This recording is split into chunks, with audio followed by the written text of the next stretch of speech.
We're live. Hey. Live. Of course, I don't have enough blocks to make it. It says we're live. Hello, TCI family.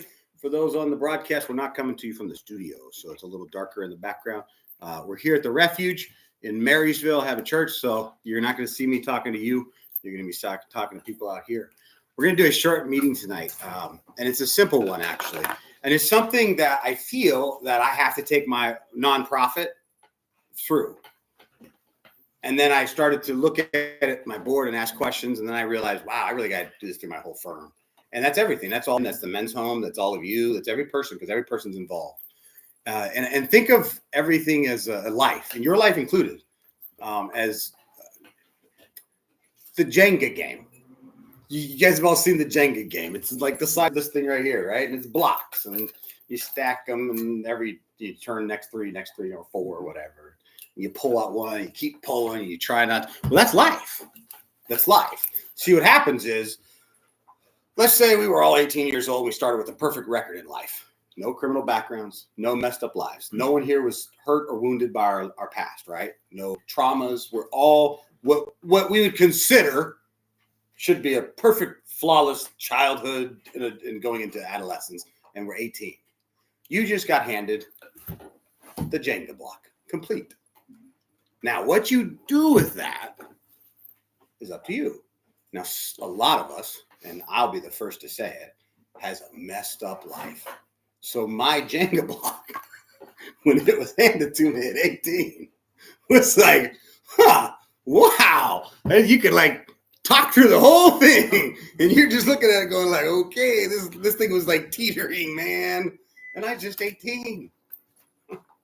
So and to be honest, the majority of that damage, the majority of it was this man using an excuse. When I was 7 years old, man, I didn't do a thing, and that guy beat my face and he shattered my bones. And that's why then they put me in a ghetto, man. It was a ghetto. They beat me every day. I had to get a gun. I had no choice. I did have a choice, actually, and I could have got a way out. I could have. There's ways out. I know now. I took the easiest way. Just throw up my trauma. Here's my trauma. Because, see, I'm digging through stuff right now. And you guys have heard me say this. Whatever someone's preaching is what they're going through. So I'm always leery when I hear that preacher on TV, don't commit adultery, and they're focusing on it for like 6 services. I'm like, okay, I'm a preacher. I know what that means. Now, it doesn't mean he's cheating, but maybe he's struggling. Maybe he got someone tried to hit on him, right? And so as I was going through some things with my wife and our marriage, we're always adjusting, and we're always changing, me and my wife. And I noticed, man, I jumped at my wife quicker than I jump at anybody. And I'm like, that doesn't make sense. It's my wife. I love her the most. And then she even said to me, like, hey, honey, it's me. Little me. I love you. It's not the enemy. But I was treating her for a second like the enemy in these very few moments of my life.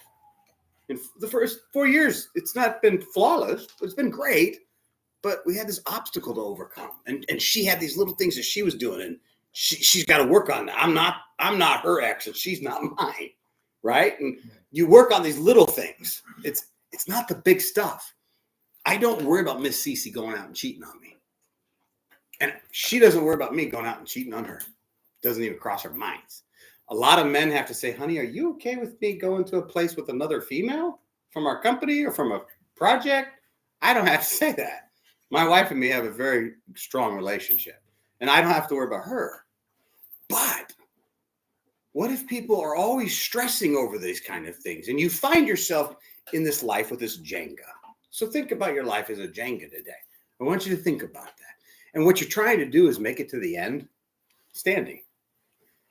Well, first thing I'm going to tell you is, in my 48 years, and every mentor that I've ever had, most of them now have gone on to pass on to head to the next life, they all told me our Jenga's collapsed on average 3 times in our life. The average was 3 times. And expect your Jenga to fall. Now, in my youth, my zeal, I was like, Yeah, you don't know who you're talking to. I'm JB. I can do anything. Don't you know who you're talking to? My brain, my mind. I'm the brilliant man. It collapsed. And then I was like, okay, dang. Well, it only happened one time. It won't happen twice. It happened twice. Then I went 20 years and nothing happened. It happened a third time. Now I've got my life in the right place. And I'm seeing the subtlety of the little things. The title of the message was Integrity is the little things. It's not the big things. She wouldn't worry about me cheating on her, and I wouldn't worry about her cheating on me. But she's probably worried about how my mind is thinking about what she did, and am I interpreting it wrong? That's what she's worrying about. And I'm worried about, did she understand what I said back there? Because I was trying to connect to her and make sure she knew what I meant. So now we're making cautious statements to go up to each other and make sure, you understand what I was saying, honey? Did I clarify my heart? And we're becoming closer and tighter. So see, I'm learning something about myself. All right, now you know that.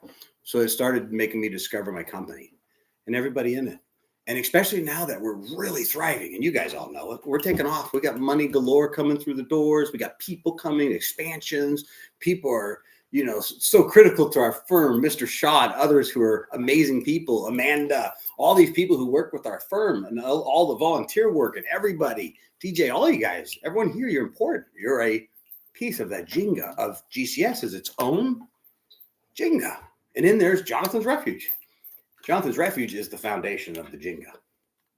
That's what GCS is built on. The foundation is Jonathan's Refuge. You guys are the foundation. Everything after this is to support this here.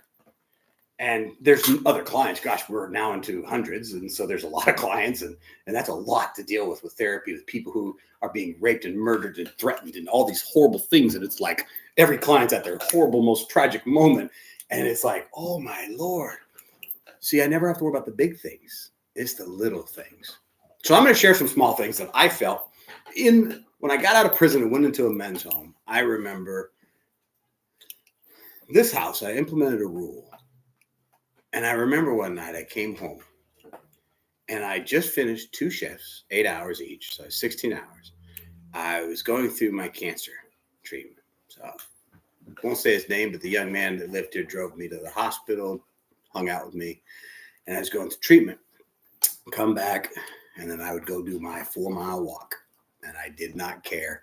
I would go out there, and I'd be puking, and I got back from puking one night, and I realized, oh, no, it's almost midnight, and I got to be up at 4 in the morning, and I'm going through cancer, and I've just puked my guts out, and I forgot to do my freaking chores, and I'm the leader.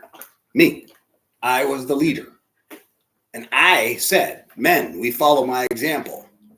So I made sure that I said it. I did it. Nobody was going to pull me aside and say, whoa, hey, you didn't do your chores. Not me.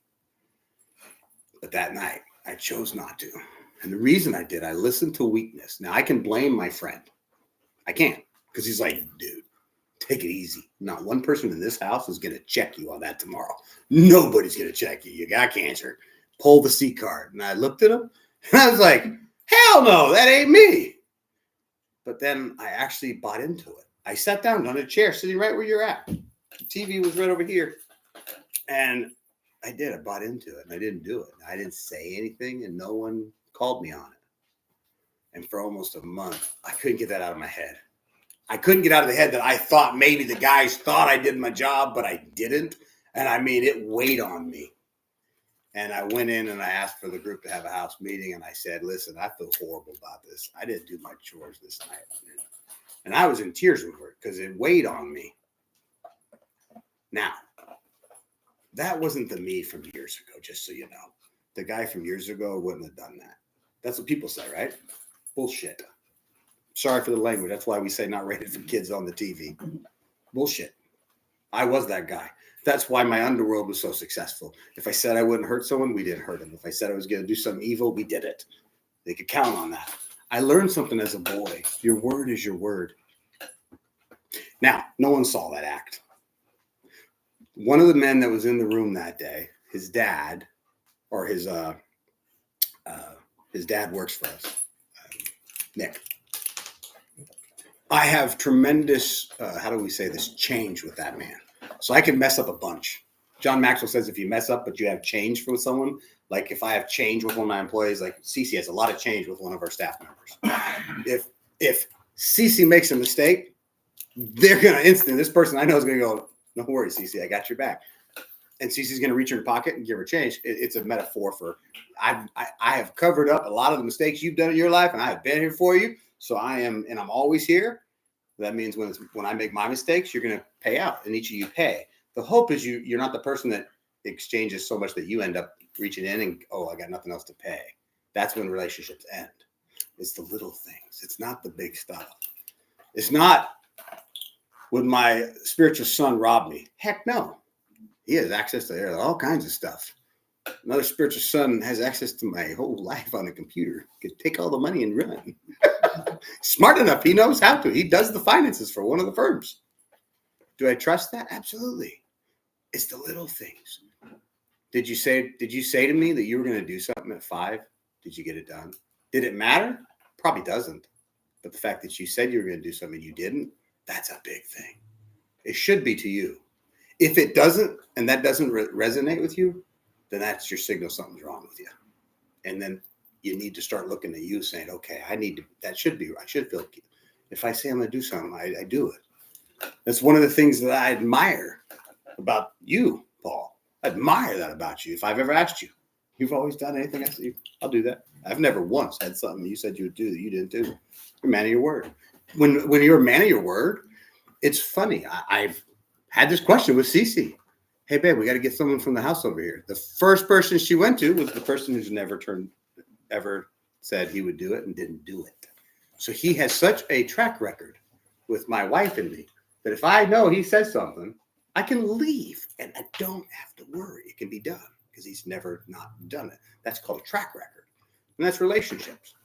It's integrity. And the integrity is not the big things. Everyone always thinks it's the big stuff. Wouldn't rob you. That's not it. If you rob me, you're an idiot. End of story, okay? If you lie to me, you're an idiot. I know everything and everybody and meet everybody and have connections all over the globe. I can find anything about anybody about anything. All you're hurting is yourself. And all I'm hurting is myself. If I'm not being honest with myself. See, you guys all know I'm working on my diet. I mentioned that. Something I'm working on. I've lost 7 solid pounds. I thought it was 9, but 2 came right back. So that was my water weight. So I only lost 7 pounds in 7 days, 1 week. A little disappointing to me. I mean, of course, if you think about it, wait, I'm just setting out to do 30 in 30 days and I'm on track. I should be excited, right? But I was wanting more. Now, you guys aren't there.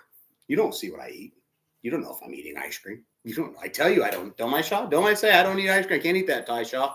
I'm on my diet. Now, I say that to you. I do it in front of you. But do you know that I don't do that at my house? Do you know if I eat ice cream or not?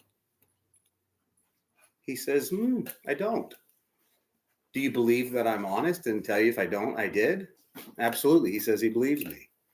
But no one would see that at night except me. And that's my compass inside of me. I went into the fridge this week and I was middle of the night. I got up to go use the restroom. I'm starving because I'm starving my body from carbs to eat all the little fat carbs in me, right? And all of a sudden I'm like, I can eat a protein. The beef stick's got no carbs. But my protocol says from this hour to this hour, you can't eat anything because it creates the whole furnace, the burning thing in the morning. It all stops and it's going to ruin it. And I was like, I did. You guys can't see this where our fridge is. If you lean back, you can see in our bedroom. And I lean back because the wife, she's a light sleeper. So I was like, did she get up to go to the bathroom? I was checking. I was ready to go in for it. Nobody's going to catch me. I'm going to get my little snack on. I would have known. And that would have ate me up as a person. I then looked at myself as a human. And I realized who I'm attracting around me are like-minded people. I have a friend. You all know him, Brian. God, he's like Mr. Boy Scout. We own a boat thing together. If he didn't say the truth, we could have saved like $1,100. And at first when he said, I hope you don't mind I told the truth, the first thought that came to my mind was, Huh? Why? 11? Oh, because it was the right thing to do. Thank you for reminding me. The right thing is not always the easy thing. See, I could have not said a word. We wouldn't have had, they didn't know. They didn't check what day we showed up at the yacht. There's no bed checks. I know sometimes you think there might be. There isn't. The ports aren't as secure as you think they are. We could have got away and saved a bunch of money. But it was not the right thing. And I can argue all day, but it's the port, it's government, they got money, I got to do that. I signed a contract that I'd pay. I know what I'm doing. I need to be a man of my word.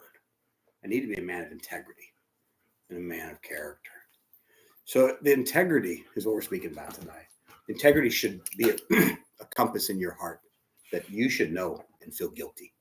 And if you do, then that tells you got a good person inside of you. If it doesn't, there's something wrong with you. You need to have a chat with me or someone you know that you trust to say, I'm missing something. Because that missing compass is what my friend Juan once said to me. He didn't have that. That's how he could execute a person so simple and chop off their head and laugh. It's easy to do because you have no compass. Guess what? We could all tell, I know every person in here, and I don't know all your stories, but I know a bunch of them and a lot of it. And I've cried many times over the stories. They're hard to hear, your life stories, tough stuff. So we all have those horrible backgrounds, but it's up to us to choose. And even with all the chaos, some of us have pulled through this and hung in there. And some of us are trying. Some of us are struggling. But it's the integrity is not what people see. No one saw that I walked my night walk. No one, every day, hey, Rev, did you walk? Go ask Brian. I ran a construction job 8 hours a day for him.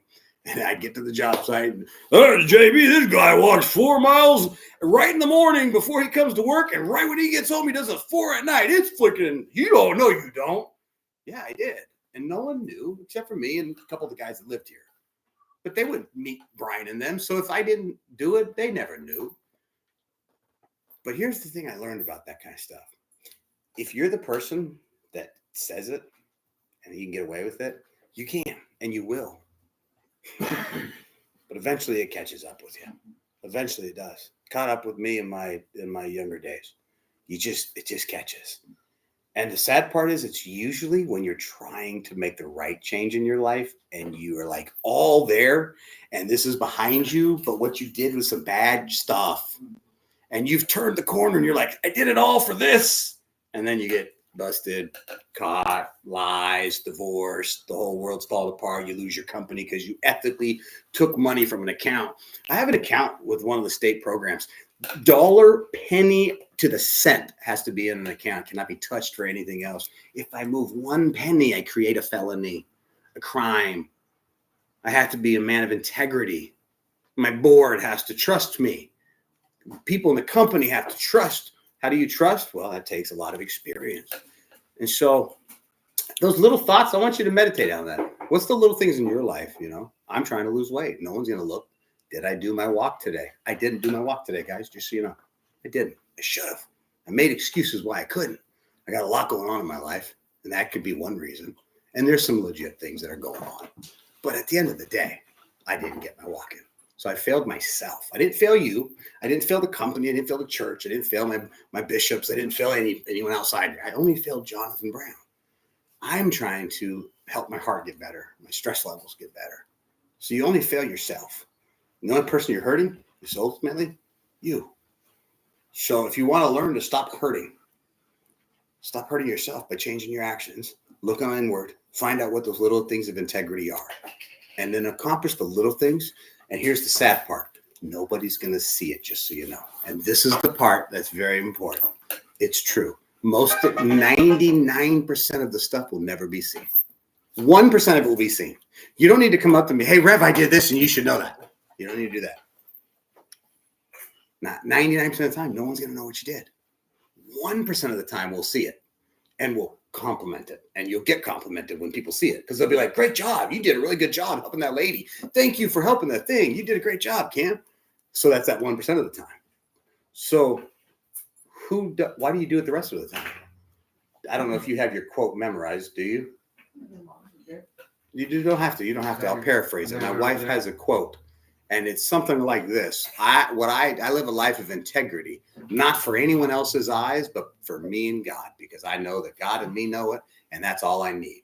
And that's something powerful that my wife actually reinstilled in me, because it was a trait I learned about. But remember I said, if you go from New York to England and you chart your course, if you're off by just that 1 degree, guess where you end up?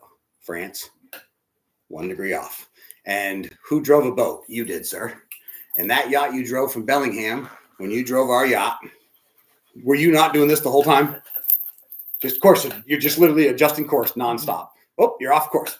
Oh, you're off course. Oh, you're off course. This thing's always off course. Every move, you're off course. So you just have to adjust. But if you don't adjust, if he didn't adjust, we could have died. So think about that. You're always going to be adjusting. I'm 48. Most people say I'm successful as a person in all aspects.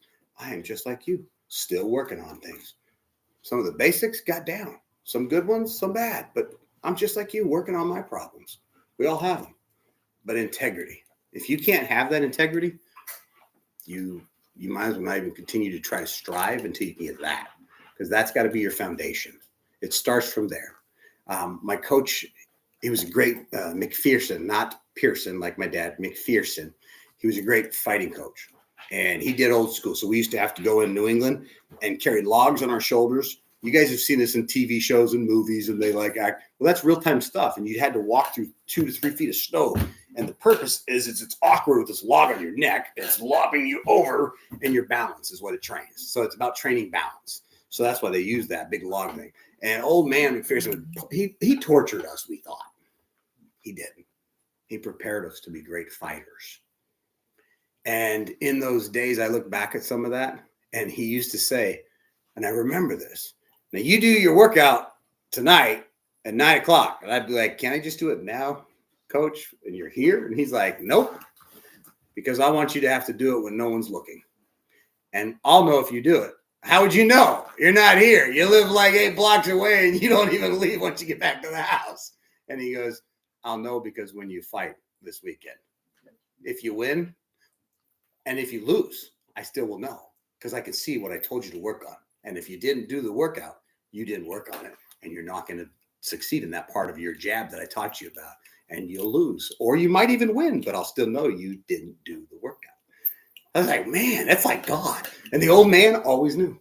We would cheat him. We would. We did. I did. I admit it. I didn't do all the workouts, and no one else did. We would rob him of it. We thought. But the only person we robbed was us. And I did. I'd get hurt. I was a really good fighter, so I didn't lose much. I had 6 losses. That's it. It's not a lot. But guess what? The reality about that is I cheated myself and robbed myself. It was in the darkness at night when no one's looking. That's when it happens. My jail cell, I just went through the sheets today. I was looking at old notes. I got a book and I kept a record. I was doing up to, at this point, 1,700 push-ups a day and 1,600 sit-ups when I left prison. And I logged every time I did it. I logged every exercise. Nobody saw that. Nobody. I did. When I walked out of prison, my body showed it. I had the living proof. I got a picture of it. You're like, whoa, who's that? That's this guy under all this extra wobbly bits. Okay. But nobody saw me, and no one would have. And no one would have cared. Because again, guess what? As much as Jonathan Brown thinks he's the center of the universe, because I am successful and I have companies and a family and life and this, I am not the center of the universe. I'm not even in the vicinity of the center of the universe. How do I know this? Because if I die tomorrow, every single person here who has a job is going to be at that job. And if you love me tremendously and it threw you off, you might take a day off. But the following day, you're going to be back at your job. And your bills are going to be paid next Monday because they have to. And you're going to have to go to work next Monday and next Tuesday. And you're going to move on without Jonathan Brown. I'm not the center, and neither are you. We are just part of this beautiful dance of life. So that's the message for the night, guys. I love you all so much. Look at the little things that you do for integrity.